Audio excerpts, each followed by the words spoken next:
If you're a podcast host, listen up, this one's for you. My name is Allie Jackson. I'm the host of Finding Mr. Height, a dating and relationship podcast that I've been doing for 4 years now, sharing my positive and practical approach to dating that's built on my own life experience. And I wanted to share another experience that I've had, my secret behind monetizing my show. It's called Red Circle, and I was just telling my colleague about how much I love their platform. With Red Circle, not only am I getting a seamless hosting experience, but I also love the support I receive in ad sales. It's not just typical ad sales either. It's targeted opportunities based on my show and my life. And the platform is super simple. You just set your preferences and Red Circle matches you with sponsors that align with your show. You can vet every opportunity and their platform gives you great analytics. More recently too, my Red Circle team has brought me opportunities outside of my podcast on social media to really augment the podcast partnerships, bring them full circle. I just can't recommend them enough. If you want to give it a try, go to redcircle.com to get your free trial. That's redcircle.com for a free trial. I'm in a real good-hearted place right now,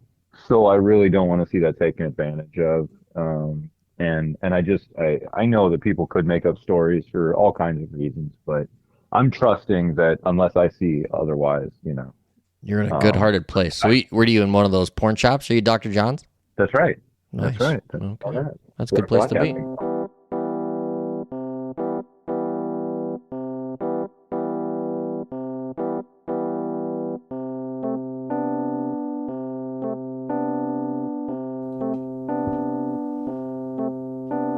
Welcome back. It's a brand new episode. This is Laugh With Me, a podcast with Jeremy Odom. I'm your host, J.O. Did you check out the interview with the Tiger King? It's appropriately titled Tiger King Joe Exotic. It just came out right before this episode. Check it out. What a gift it was. He called in from prison to give us an update on where he's at with the pardons and just kind of, where he's at. Some nuggets in there. We found out if he was on the Epstein list. That's good. It's good to just either clear your name or just hand up. So check it out. Fun episode and was pretty surreal. A big fan of his as far as like the TV show. Not a fan of the murder for hires and the animal endangerment and whatnot, as I'm sure a lot of you are too. That wasn't a joke, Johnny. I really don't agree with those things. But anyhow, for more information on Joe Exotic, if you heard the episode, joeexoticofficial.com. All right, well, today, another special guest, and he's been on the show before. He's a stand-up comedian. He is an actor. He's a writer, and he currently resides in Lincoln, Nebraska. Kent Masloskie, he is calling in, and we're going to get an update, see where he's at, what he's got going on, and he's got an awesome show July 25th in in Lincoln, at the Storm Cellar.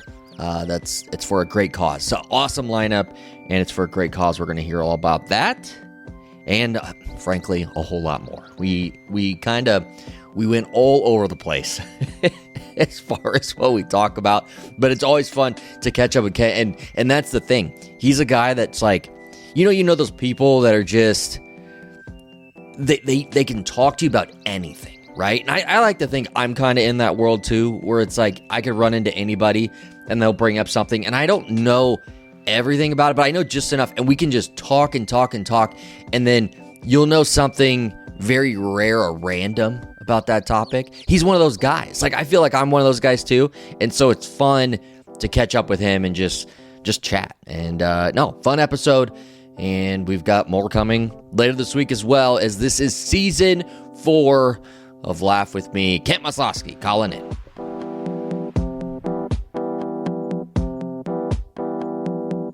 I've been writing a bunch of new jokes. For some reason, my sets, people are saying this, they're clicking harder than they ever have. I don't know why. I don't know what's different. I have no idea. And what's crazy about it is, sometimes these are sets that I'm not completely happy with because I'm such a massive perfectionist. Yeah. I'll rearrange a word, and because the audience doesn't know that I did that, they don't care. But then when I listen back, I'm like, oh, I said that doesn't even make sense. How did they laugh? Yeah. Yeah, that's the best though. When the audience still laughs and you're like, I can make that better. Yeah. Yeah. So when you're in that flow state, sometimes things get like transposed, but at the same time, it's like they're responding to your competence. They're not responding to the words per se.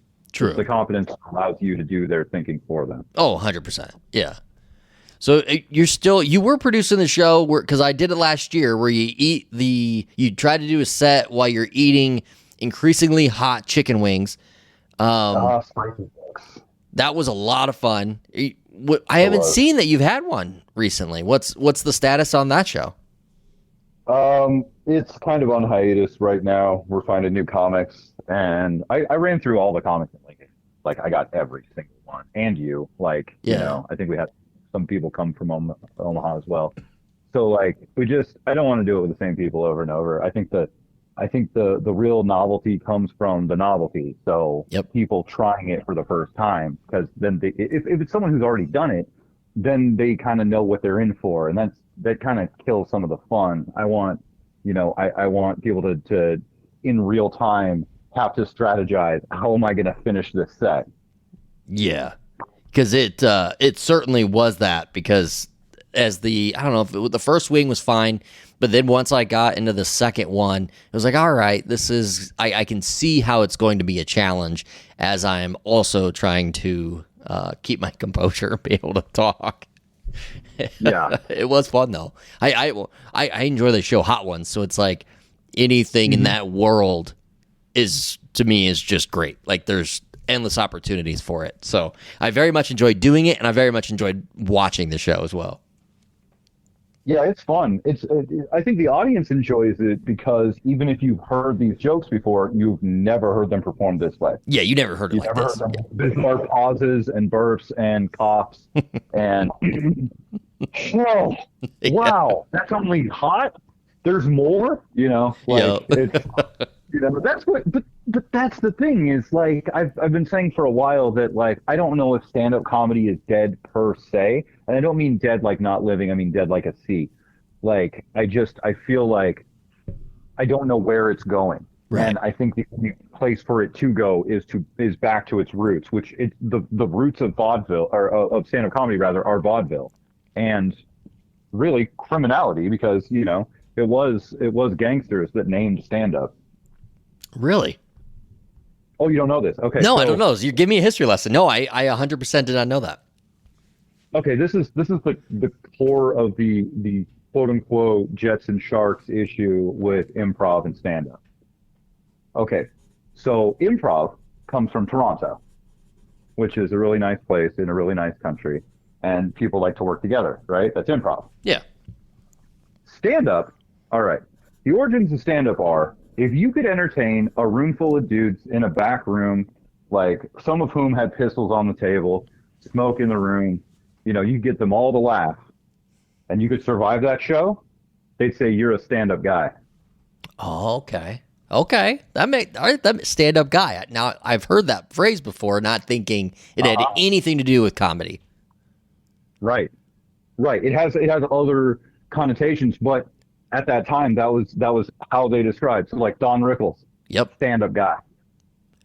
Okay. Because Don Rickles could go into that room with actual, honest-to-God gangsters, some with pistols on the table, and make fun of all of them to their face, and survive the encounter. Yeah. So that's pretty impressive.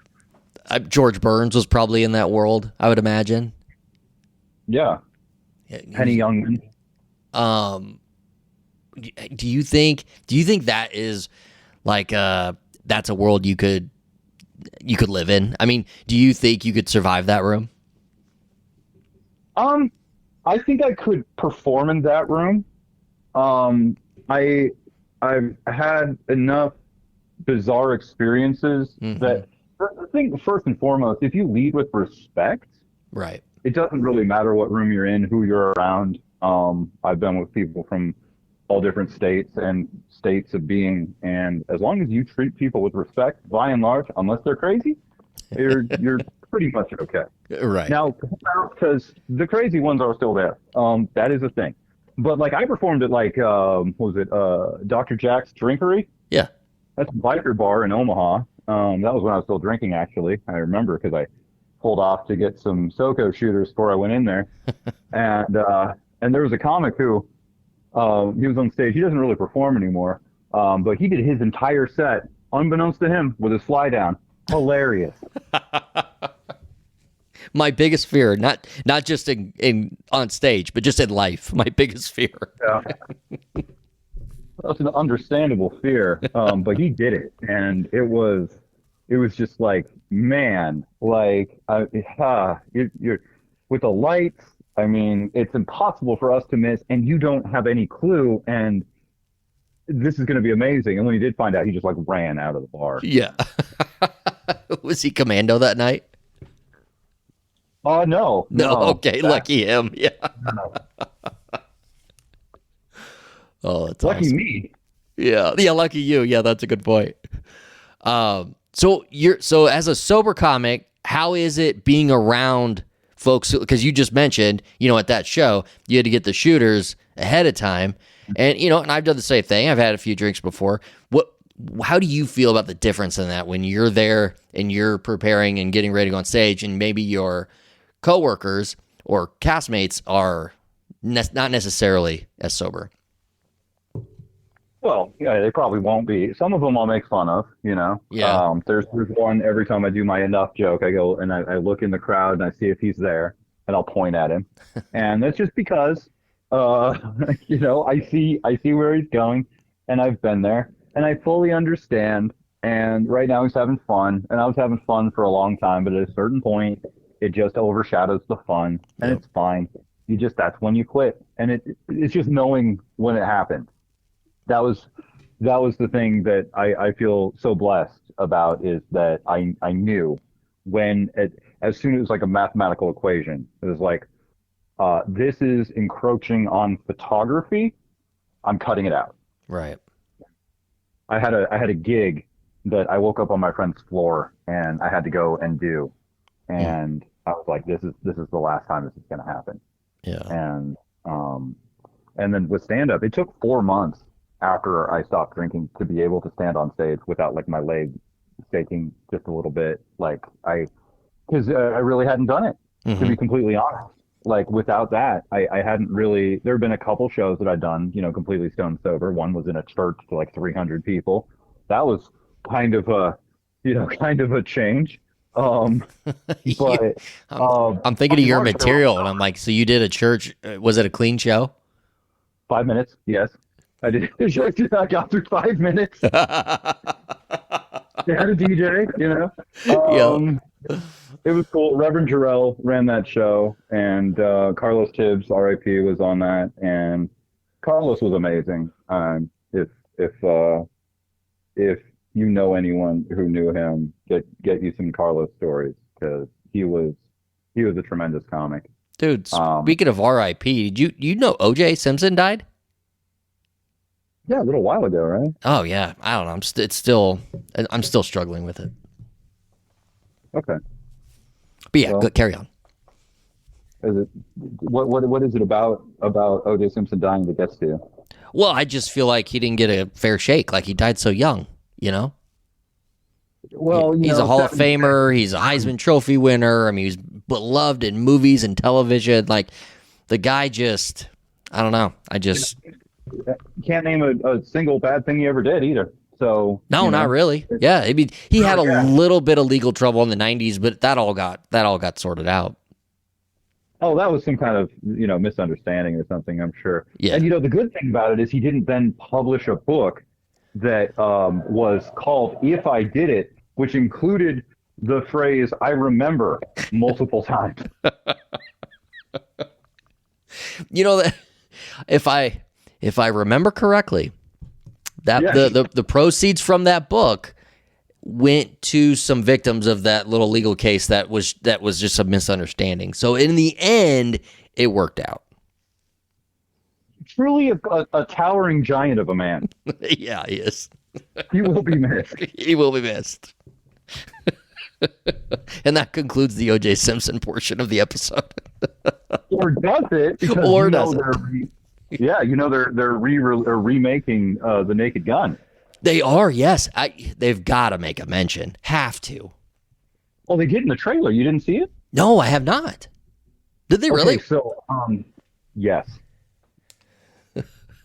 So what happened was, the Leslie Nielsen character, is being played by,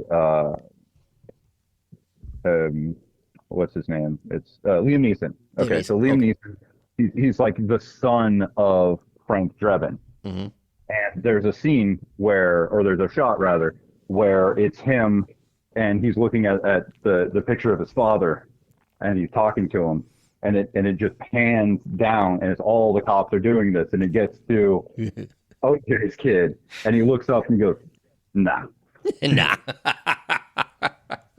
That's great. I'm just happy that's gonna be a really fun movie. I'm just happy they gave him a little nod. That movie is going to be so funny because you can just imagine it's going to have that same feel. They don't make Hollywood doesn't make comedies like that anymore. So this hopefully does well at the box office and they can start to get that rolling again. Yeah, man. I mean, you're not wrong. R-rated comedies are like kind of a thing of the past at this point. Like if they can bring it back, I'll tell you who's going to do it. Probably is Cat Williams. Really? Cat Williams he just bought a military base a couple years ago, and this was inspired by Tyler Perry, who previously bought a military base and then started a huge film studio. Well, Cat Williams bought a military base, and it's got 3 million square feet of studio space. So, Cat you're Williams. going to see him producing a lot of stuff over the next few years. Yeah. Well, I'm here for it because we just haven't had that since probably the early 2000s, mid 2000s, somewhere in there. It's been a long time. Did you see the movie Friendship? I did not. Paul Rudd and Tim Robinson. So freaking good. I like Tim Robinson. Oh, I mean, so freaking good. I mean, except for, Leonardo DiCaprio in Romeo and Juliet, but yeah. they didn't get Paris in that. Isn't that weird? Paris is one of the humans who dies in Romeo and Juliet, and they didn't kill Paris. Paris is like the platonic ideal for Juliet. Of course, Romeo should kill him, but not in the Baz Luhrmann one where everyone had guns. It wouldn't have been hard. No, it wouldn't have been hard at all.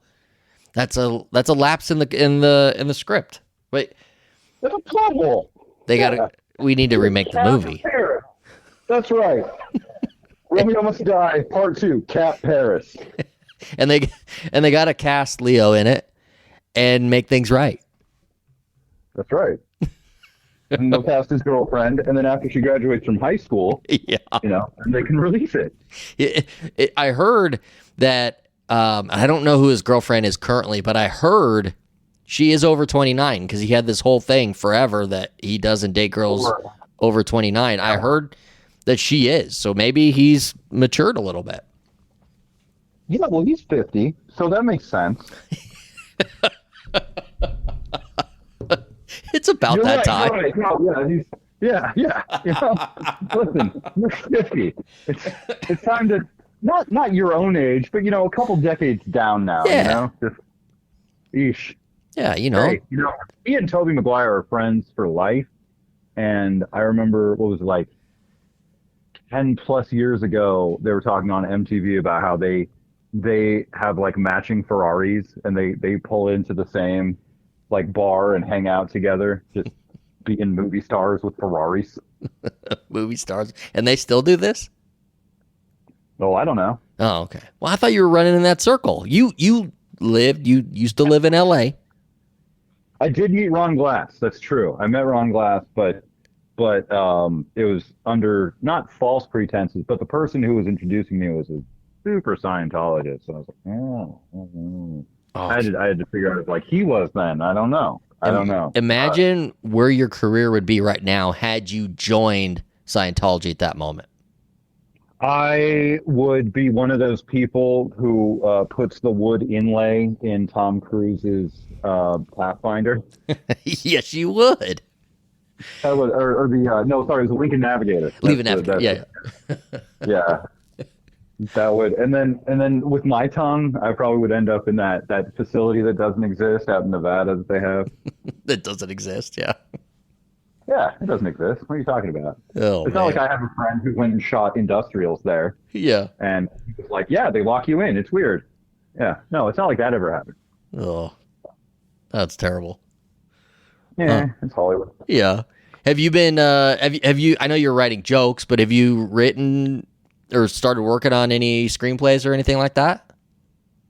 Well, I have a screenplay that I've been working on for a while. It takes place at a church camp, actually. It's a kid. It's based loosely on my actual experiences at church camp when I was very, very young. But one thing I noticed was that in addition to kids who come from church, they would also just bus in bad kids. Right. To be like, I don't know, by osmosis, just like maybe the power of Christ compels you. Like, can we make these good kids? And what ended up happening was not that. What ended up happening was then you just kind of, let's see, I remember Jesus said, I send you out as sheep among the wolves. It was a little like that because I had never fought until that camp, and I remember fighting on the way to like nightly church service after dinner one time. I just clocked this kid at the water fountain. Oh, man. So basically the story is it's about one of those kids and why is he there and what was the idea behind this, and because it was a time where that was a thing that they thought would help. And I to this day don't understand it, but I was trying to like wrap my head around what is the life of this kid who gets sent to this as punishment, you know? Yeah. Like he wants to go to juvie, but they send him to church camp. It's like, oh no, what's the fallout there? And I have the broad strokes figured out. I know how I want it to end. It's just a matter of like putting that connective tissue together. And then I have a sci-fi series that I started writing like 5 years ago. I did a pilot for that, and I've been working on the second episode of that for a minute. So the church movie, is that like a young coming of age type movie, or is it like a faith-based and he finds himself? Neither. Neither? Oh, okay. Yeah. So the idea is it's kind of like more of like a slice of life, kind of like this is the day in, day out of this camp, and then now we take this aberration and we kind of inject it in, and just like what are the effects? And then beyond that, everyone has a past, everyone has a future. So, you know, it's like every sinner has a future, every saint has a past. Yep. So it's sort of that where, you know, you think, oh, this is a bad kid, but like there are no just out of nowhere bad kids. Right. So, you know, I try to address how this all came to be. And a lot of kids that you think are bad kids are deeply misunderstood. And I, you know, the older I get, the more I start to think, and this sounds like a joke, but it's not, starting to think I was probably and am still somewhere on the spectrum. And I know a lot of people like to say that they watch TikTok and they go, oh, this is me. Right. But I've been looking at like just social anxiety and then like things I have with food and all these different little details. And I'm like, hold on. First of all, if this is the case, I really wish this would have been figured out years ago, but no one was talking like that back then. Yeah. If you were autistic, you were nonverbal. That's the only version that, you know, that society beheld. So, you know, now we have concepts like Asperger's, et cetera. And so I'm starting to think that I'm somewhere in this neurodivergent world, which is weird. But at the same time, the thing I keep coming back to is there's a lot of comfort in knowing that you're a perfectly fine zebra and not just a messed up horse. Well, 100%. And so That bears a question. Do you think it is just a matter of we have more tests, we have more ability to diagnose people, or is there something that is causing it and making it more, I guess it's just happening to more people now? You know, like the people who think that the vaccines are causing it. I'm not one that believes that. The science is too good to say that it doesn't. So do you think it's one way or the other? I guess, where do you stand on that? I think, and this is part of why I think I have this neurodivergent mind, because when I'm asked questions like that, I try to look at it from multiple angles. And that's the thing is, it's been so many decades now, it's hard to tell, because during the unpleasantness of 2020, we learned that the more you test for things, the more you find them. Sure. So, we are testing more for autism, so we're finding it more. But is it more prevalent as well? We can't say, because we're finding it more, but maybe it was always there. I don't know. But simultaneously, also, we have, food dyes that are petroleum-based. What are we doing? Right. Petroleum-based, and Skittles did not. Skittles and M&Ms are like, no, we're keeping our bright food dyes. But a lot of companies are like, yeah, we're going to start flavoring with fruit juice and coloring with fruit juice and stuff. And that's what they do in Canada. And I've had Canadian Fruit Loops, and they are top notch. They are pretty good. They're really good. We did a taste test Tuesday, which we do on the radio every Wednesday. Yeah. For consistency, and we tested American versus Canadian Fruit Loops. And after the Canadian Fruit Loops, I threw away the American Fruit Loops. I was like, I don't want to subject myself to these anymore. Did the colors fade faster? The colors are not as brilliant. Okay. But it's cereal. True. You're going to digest it pretty quick. Yeah, but I like my cereal to be neon. Like, I want it bright. You like a pop of color on the spoon in that blur right before it gets shoved into your gullet. Yeah, That's no, it right. changes everything. Yeah, no, instead of pale green, it was bright neon green. And man, I'm telling you, here's the thing, it tastes worse because these are petroleum products. Jeez. So while we're on this subject, go ahead and plug the radio show for anyone listening. Yeah. So every week on Tuesday and Wednesday on the Santa Cruz Voice it's 2 Central, but out there it's noon.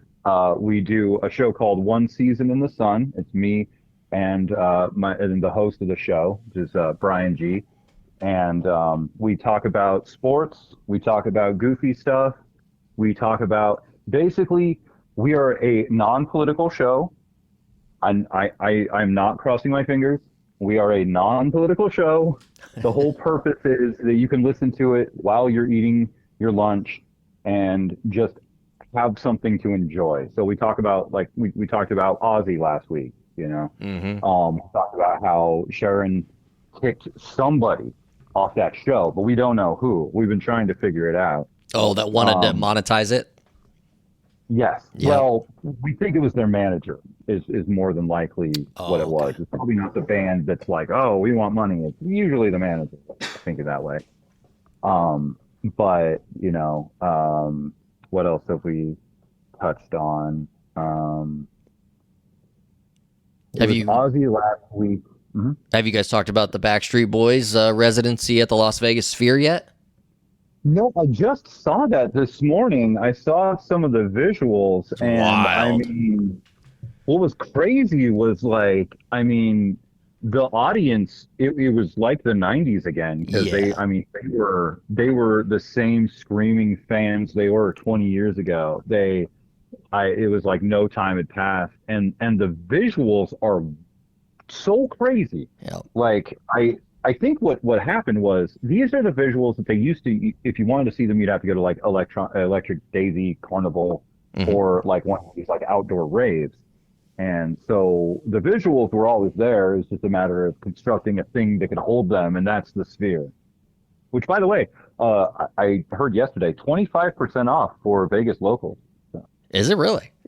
pretty cool. Yeah. Well, it loses millions and millions of dollars. Like, at what point is this thing just going to shut down? I'm concerned. You're concerned for the Sphere? I am, because it's beautiful. It's a beautiful facility. Haven't seen it in person, but everything I've seen on TV, everything I've seen online, it looks insane. Everybody that comes out of there is like, this is the way to see a show, and you don't even have to look at the band. Like, it's just incredible. The artists are like, it's amazing, but it's weird because the audience isn't necessarily looking at us. But then, Right. but everybody has a great time. But then I heard to like run the damn thing, it's just millions and millions and millions of dollars that they're just losing. I don't know if that's just over. They have a plan where over time, like Netflix, where they're like, yeah, by 2035 we'll turn a profit, but then that never happens, when they get there. But yeah, I don't know. I don't know what the future of it is. I'm concerned.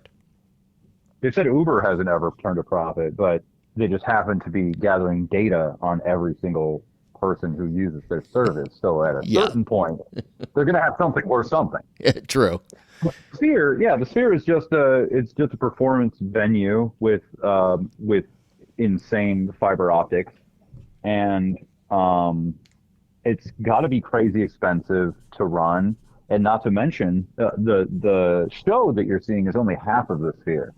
The other half is, while you're waiting for the show, you're going through this like museum of future technology. It's like technology of the 21st century, the 22nd century. I guess we're in the 21st century. How'd that happen? So is like a separate ticket for that, or is that just when you get in? No, my understanding is that's part of the overall experience. And there's all kinds of wacky technology. I've never been there, but I have looked at it, and I have friends who have gone, and they say it's, just mind-blowing. Drew Carey said that it was like a transformative experience in his life. Wow. He saw the Dead there. Yeah. Oh, really? Yeah, that would be quite the show. Yeah. Yeah, I'd love to go, but man, that's gonna be that's a pricey ticket.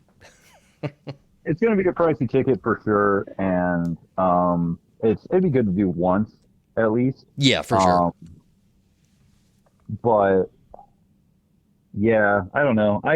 My fear is that someone's going to crash into that thing, because they have traffic going around it all the time, and it's bright and brilliant, and periodically, I don't know if you've seen this, there are like beings that are trying to break out of it. Have you seen this? No, I have not.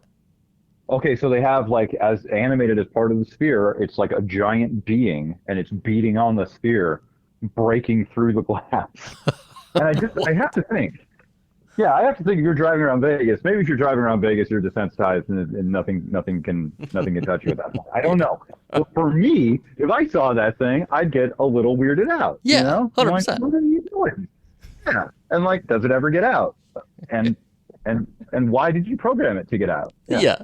That's awesome. Well, I didn't mean to get you off track from the radio show, but oh, no worries.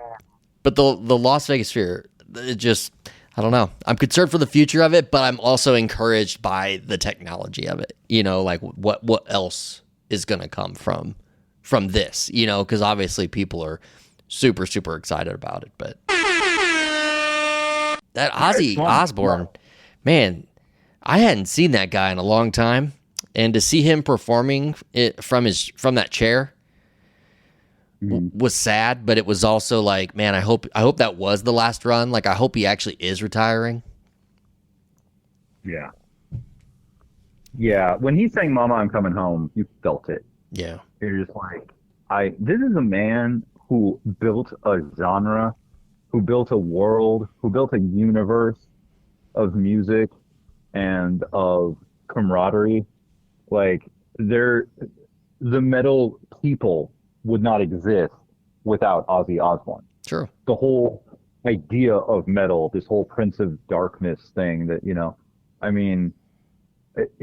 it would not be there without him. And to be able to see his, for lack of a better word, to see his kids come and pay tribute is pretty cool. Yeah, it is cool. Yeah. It was pretty cool. But at the same time, yeah, he's at the end of his life. I mean, at the best case scenario, he's what, 80? Yeah, he's got to be in And that range. Yeah. yeah, so I mean, he's not going to be running around and touring anymore anyway. Now I would have liked if, oh, it was Soundgarden. Okay, well there we go. Just found out. Oh, Soundgarden was the artist? That's what I'm seeing. It says Soundgarden explains absence from concert. Oh shoot. Interesting. Because I heard that it was possibly Soundgarden, it was possibly Motley Crue. Um, but yeah, okay, so yeah, Ozzy's 76. Like, he's had a good life. He's done, what else can you do? He bit the head off a bat accidentally. Um, he's done more things than you can imagine. I think being able to say, yeah, I'm done. I'm passing the torch, let young blood start running with it now. Yep. I think that's kind of awesome. It's awesome because look, everyone's life, it at a certain point it fades, and to be able to recognize that and to not just hold on with ego, and end up doubling over on stage because he had to get one more performance in. I think there's something kind of beautiful about that, Yeah. At a certain point, you step aside and you let the future come in. I think you said it. It's he allowed the ego to step aside, and you don't. That's very rare for someone at his level. Yeah. Yeah, it's pretty awesome. I'm sitting here looking at a picture vinyl of Youngblood on my wall. I'm a big fan of Youngblood. I'm so excited for him and see like where that goes. He's just blowing up right now. And that's awesome because I didn't know anything about him until this concert. Oh, really? It kind of reminds me. Yeah, I used to deliver food years and years ago to this guy who, unfortunately, he passed. He had cancer, unfortunately, brain cancer, actually. But he was, he owned a company, and basically all he did with his time, with all his downtime, is he'd sit in his garage and he'd drink a beer and he'd watch like Steve Vai videos or like, all the other great guitarists. And I remember Steve Vai had a guitarist who came out who was about 15, who came out and started shredding with him. And that's kind of what I thought of when I saw Youngblood up there with Ozzy. I'm like, good, So you've got the prodigies, and they're connected to, the old rock gods. And so, they're the ability to have that, like that unbroken link to the past, I think is so important. And there are a lot of genres that don't have that. Yeah. And metal does. Metal has like a family kind of feel to it. And I think that's great. Well, and that explains a lot about Ozzy then, because every other genre, everybody's trying to hold on to their spot, even at that age. Yeah. Did you get? Eminem's still going. Did you get an update on that show? It has not come, so I don't. Okay. Let me just try to send a text. I know You're fine. I'm the curtain way back right now, but. Where'd you say you were going tonight? Duffy's? Yeah, heading to Duffy's. Supposed to start at 9:30. It's so funny that people make fun of Storm Cellar for starting late, because every once in a while, like, we just, like, I don't know, we push it to 10:10 or something, Yeah. And I've seen Duffy start at, like, it was 10:20 when I left, like, a couple weeks ago. So it's like, it's funny that you're supposed to start at 9:30. You're starting at 10:20. What are you talking about? I started at 10:05. But it's fine. Duffy's is the place where I have no responsibility, so that's where I like to try stuff. And the Storm Cellar, I have a little better handle, so I don't really try a lot of jokes there. It's more about like just kind of setting the table and letting the comics come up. Work the material. Yep. We have a really cool show. It is coming up July 25th at the Storm Cellar. It's going to be $15 at the door. It starts at 8.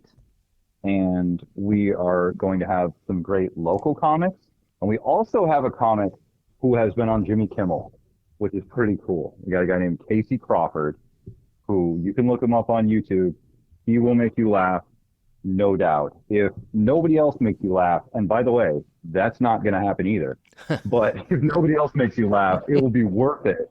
You will pay $15 for Casey and you will smile about it. But that having been said, we have Will and Serenity Doherty. We have Ben Danielson, and we have Colton Hoffer, who's one of our newer comics. And he's awesome. He's also a chef. He's a really interesting guy. And we have Robert Davies, who's a really solid staple of the scene. And we're going to have a silent auction. We have a lithograph, which is signed by Tom Osborne from 1994. Let's go. Yeah. We're working on gathering some more donations, but that's kind of the path we're on right now. We're gonna have, I want to have buckets out by the doors so people can just drop money in. I want them to be huge. Yeah. I want to write a drop in the bucket on the bucket, and I want her to come away with as much money as possible, because what's happening is this lady she's a single mom. She has 2 kids, and one of them has special needs, and she has stage 4 cancer. Oh. And I've said this to other people. I can't cure cancer. Right. If I could, I would. And sorry, I know, Pharma, you're drawing a bullseye on me right now, but I would. I would cure cancer if I possibly could. Yep. And I don't care who knows it. But I can't. And because I can't, we're gonna try to help her with her bills, and we're gonna try to just support her with as much love as we possibly can.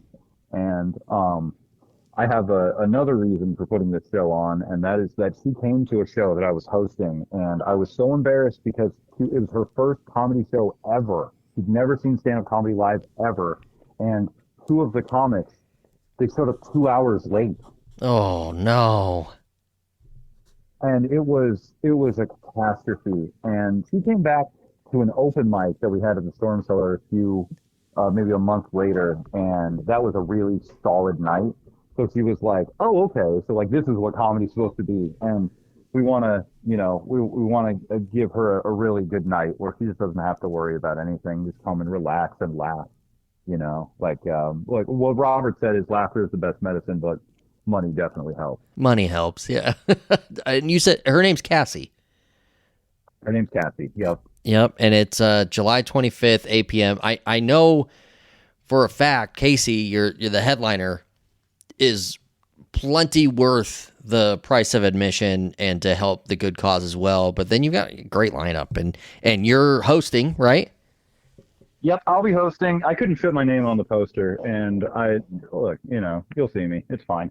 But it's not my thing. It's her thing, and I really want the focus on her. And the comics are all donating their time. All the money's going to her. No one is getting anything. I mean, the bar, is going to get paid for drinks, etc. Sure. But yep. And do support the bar because it's because of Jackie's big heart that we're able to put on events like that. And huge shout out to Jackie Storm, because if not for her, there'd be no Storm Cellar. And then where would I be? Right. Where would anyone be, honestly? That's that's a little meeting place for comics. Another reason to support this show in particular, other than the great cause and the great time you're going to have, but the more people come out and support local comedy in Lincoln at the Storm Cellar, the more opportunities for great shows there will be. So go out July 25th, 8 p.m., Lincoln, Nebraska, Storm Cellar. And, man, it's going to be a great cause. You're going to tear it up. I know that. What are you going to do, like 5-10 minutes? Yeah, I probably won't do more than 10. I'll just try to do a tight little set, try to, I've got some new stuff I've been working on. I'll bring that with me. And, I've been doing, here's the thing, is at the end of the day, I don't know why it took me this long. I'm 11 years in, but, it took me this long to realize, by and large, people don't want comics. They'll have comics think for them, but they don't really care about your opinion. Right. Not at the end of the day. I don't care I don't care what a comic tells me to vote for or think, really. Yep. I just want them to make me laugh. I don't want them to go, beyond that, really. And that's the thing that I've been kind of working on, is like just mining my own life and being like, what's ridiculous about me? Because if I talk about some kind of big idea or whatever, people can attack that, etc. And if I talk about a person, people can go, you can defend that person. But if I talk about me, no one's defending me. Let me introduce you to this great comedian that has that exact same principle. His name's Jerry Seinfeld. He's done pretty good for himself. Oh, he's a up and comer then? Yeah, you'll have to Google him. There's a little bit out there about him. But yeah, no, he's got the same philosophies, and it's just great stuff. You'll have to check him out. Well, at the end of the day, I think that's all there is for comedy is, people aren't going because they want to hear how they should vote, what they should think. They're going because they want you to clap your cymbals and dance, monkey. Exactly. And so dance. Like, it's not shameful either, because that's what you're here for. It's what we all agreed to. Like, but at the same time, like, I don't want to see preachers tell jokes. I don't see comics preach. Yep. I love it. Unless it's Cat Williams. Cat Williams can do anything. Cat Williams can do anything he wants, including saving Hollywood, which he sounds like he's going to do. I'm here for it. He's down in Georgia. He might just replace Hollywood. He could. Georgia loves. I think they have good incentives for filming there, because I know a lot of big studio shows and movies have been working down there, because I don't know if it's tax incentives or what it is, but I know they've got they've got great programs for them. So better than Hollywood, Nebraska anyhow. Nebraska? Nebraska? We have a film industry in Nebraska. Yeah. Oh, I did not know that. Yep. My former roommate, the closest person I have to a brother in the whole world, Luke Sheridan, he just became the vice president of Dig Site Productions, that's located in Fremont. He just shot a movie yesterday there, and actually had the mayor of Fremont. I'm not sure if I'm supposed to say that, but he was on set. And it's really cool to see Fremont just really wrap their arms around the concept of film in Nebraska, because they're really the only community that really has that vision. And they have been nothing but supportive, whether it's, White Light City Film Festival or just providing the tax incentives for films to be shot there. I can't say enough about the city of Fremont. Their mayor is amazing. I met him. I met his wife at an event that my former roommate was at. We had the cinematographer for Avatar was there. It was a good day. And be watching, because Nebraska is about to start doing some big stuff. Because the thing is, like, Nebraska can play anywhere. Yeah. We have enough hills, and we have little deserty places, and we have woods, and it can play anywhere. We can be Norway, we can be Hawaii, we can be we have so much range as a state. Yep. And then simultaneously, the democratization of technology allows for, you can shoot anywhere. You can shoot, especially now with Blender and with AI, you can shoot in your room, and you can put an entire feature together. Like, it's entirely possible now. So it's just a matter of, like, who wants to pick those tools up and work with them. And in Fremont, there are a lot of people. Also, massive shout out to Stacy Heatherly. She is the head of Eastern Nebraska Film, and we couldn't have done any of this without her. We are just moving her dream forward. Wow. But she has been doing this for decades. She has been working hard at this, and I'm so excited to see this happening, because, when I left Hollywood, I was kind of dejected, but I came back with all this knowledge, and so did a bunch of other Nebraskans. Yeah. And it's like, hey, we don't have to be in Hollywood to make movies. Let's just go make movies. So, like, in 2016, I just up and shot a short film, Mm-hmm. So I just I had a camera available. I had some lights, and I just got some comics, and and just wrote a script and bam, and you can do that now. So Hollywood doesn't have the shine it used to because it's not necessary. Yeah, it's more of an industry name anymore. It's not necessarily a destination. Right, absolutely. And I've worked on some excellent projects here, and you'll work with people who sometimes they come from Hollywood, sometimes they come from New York, sometimes they're local. But I've worked with some really, really excellent directors, some really, really excellent actors, and it's really going to take people by surprise what Nebraska is going to pull off. Man, I think you buried the lead. I mean, here we are. We're talking about at the end of the show. We should have been talking about this from the get. I know. I'm still. You got to be thinking about the car crash right at the top. Yeah, I did. I was like, I'm going to bring this mood down instantly, and then we'll get to Hollywood Theater. Well, at least you didn't just out of nowhere bring up OJ Simpson. That would have been wacky. Oh, geez. Can you imagine the vibe of the show had I even begun to talk about a I don't know, he's not even a murderer. He was a accused murderer. Yes, he was acquitted murderer. Yeah. Okay. Accused, convicted. Accused, acquitted, citizen. Oh wait, thief. Thief. He did steal his own memorabilia. He did do that. I will admit to that. Okay, he was convicted of that, so you can't come after me legally for that one. Oh, that's funny. All right, July 25th, 8 p.m., Storm Cellar, Lincoln, Nebraska. Great show, great cause. You'll have to check it out. Kent, thanks, man. Thanks for having me.